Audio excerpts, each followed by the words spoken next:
नमस्कार मंडळी, सैवंती tour and travels आपल्याला या ब्लॉगमध्ये दाखवत आहे हम्पीचं वैशिष्ट्य, विजयनगरची राजधानी हम्पी. तर चला मंडळी, घेऊ आपण हम्पीचं दर्शन.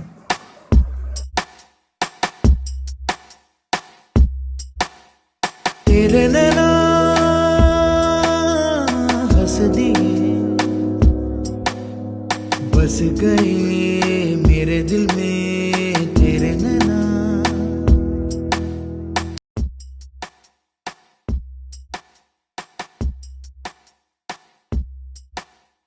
तेरे नैना हंस दिए. नमस्कार. आता मी हम्पीच्या मेन ठिकाणी आलेलो आहे. इथूनच बाहेर जाण्याची प्रवास चालू झाला आहे. आम्ही हा रिक्षा भाड्याने केलेला आहे. हे बघू आपल्याला हम्पीमध्ये असणारे सर्व ठिकाणी पाहायला देणार आहे. तर नक्कीच फॉलो करा, आमच्या मागे या. चला. आपण आता इथं आलेलो आहे हम्पीमध्ये विजयनगर या साम्राज्यामधील राजधानी. इथलं सर्वात महत्त्वाचं मंदिर म्हणजे नरसिंह मंदिर आहे. आणि ते मंदिर मोठी मूर्ती आहे आणि त्याच्या शेजारी पाहता येते 12 फुटाचं शिवलिंग आहे. आणि या शिवलिंग 12ही महिने पाण्यात असतात. त्यासाठी या ठिकाणी एक नाली बनवलेली आहे. ती तुंगभद्रा नदीपासून बनवलेली आहे. चला तुम्हाला मी दाखवतो. ही जे समोरील मूर्ती पाहत आहे तुम्ही, ही नरसिंहाची मूर्ती आहे. आणि मुघल इतर मुस्लिम शासनाने याची तोडफोड केलेली तुम्हाला पाहायला मिळते. भव्य दिव्य मूर्ती तुम्ही इथे पाहत आहात. खूप छान मूर्ती आहे. आणि ह्या शिवमंदिरामध्ये आपल्याला पाहायचं आहे की हे जे शिवमंदिर आहे, तुम्हाला आत्ताच बोललेलो की या ठिकाणी 12 फुटाची शिवमूर्ती आहे. 12 फुटाचं शिवलिंग आहे आणि 12ही महिने हे पाण्यामध्ये असलेलं पाहायला मिळतं. तेरे नैना हंस दिए, बस गए मेरे दिल में तेरे नैना. हे आहे राम हजारी मंदिर. या ठिकाणी पूर्ण मंदिरावरती आपल्याला अनेक कोरीवकाम पाहायला मिळतं. खूप सुंदर अशी नक्षीकाम या मंदिरावरती पाहायला मिळतं.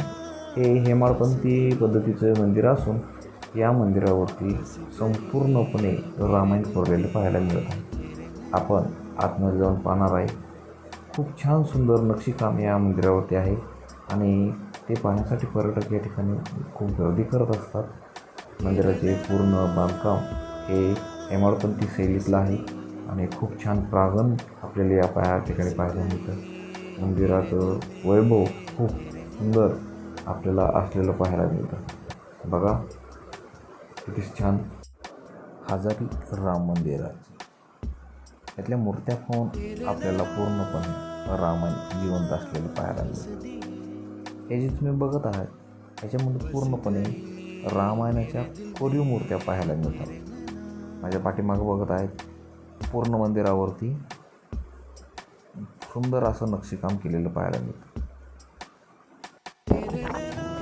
आपण सध्या हम्पीच्या त्या पॉईंटला आहे ज्या पॉईंटला पुष्करणी असं म्हटलं जातं. आणि माझ्या पाठीमागं वगैरे आहेत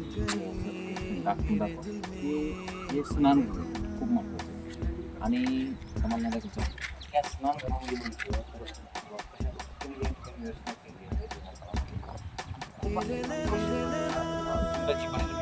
आणि कुंडामध्ये जे पाणी येत आहे तर हे पाणी या दगडी नाल्यामार्फत डायरेक्ट डोंगरामधून डायरेक्ट हा पूर्ण दगड बघितला तर हा एक आहे, हा अखंड दगड पाहता आहेत. आणि असंच ही नाली कॉलममध्ये करून पूर्ण या येथील साम्राज्यामध्ये खेळवती ठेवलेली आहे. खूपच भारी ठिकाण आहे आणि असं मला वाटतं की या आणि याचा आनंद घ्या.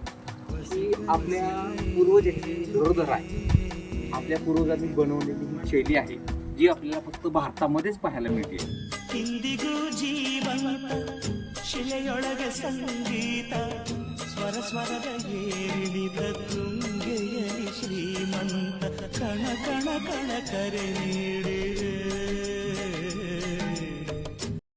ಧೂರಮೆಯ ಆಧಾರ ಈ ಕಲೆಯ ಸಿಂಗಾರ ಬಂಗಾರ ತೇರೇರಿ ಮೂಡಣವೇ ಸಿಂಧೂರ ದಿನ ದಿನ ದಿನ ಹೊಸದಾಗಿದೆ ಇಂದಿಗೂ ಜೀವಂತ ಶಿಲೆ ಶಿಲೆಯೊಳಗೆ ಸಂಗೀತ ಸ್ವರ ಸ್ವರದ ಏರಿಳಿತ ತುಂಗೆಯ ಇಂದಿಗೂ ಜೀವಂತ आपण हंपीमधल्या सर्वात महत्त्वाचे पॉईंट लावलो आहे ते म्हणजे विठ्ठल मंदिर.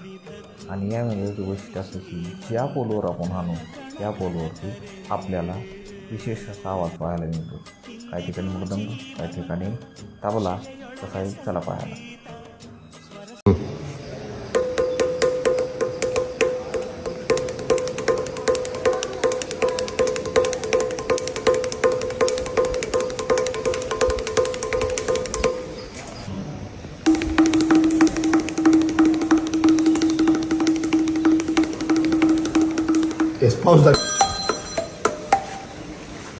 विठ्ठल मंदिरा परिसरामध्ये बसलेला रथ तुम्हाला पाहायला मिळत आहे.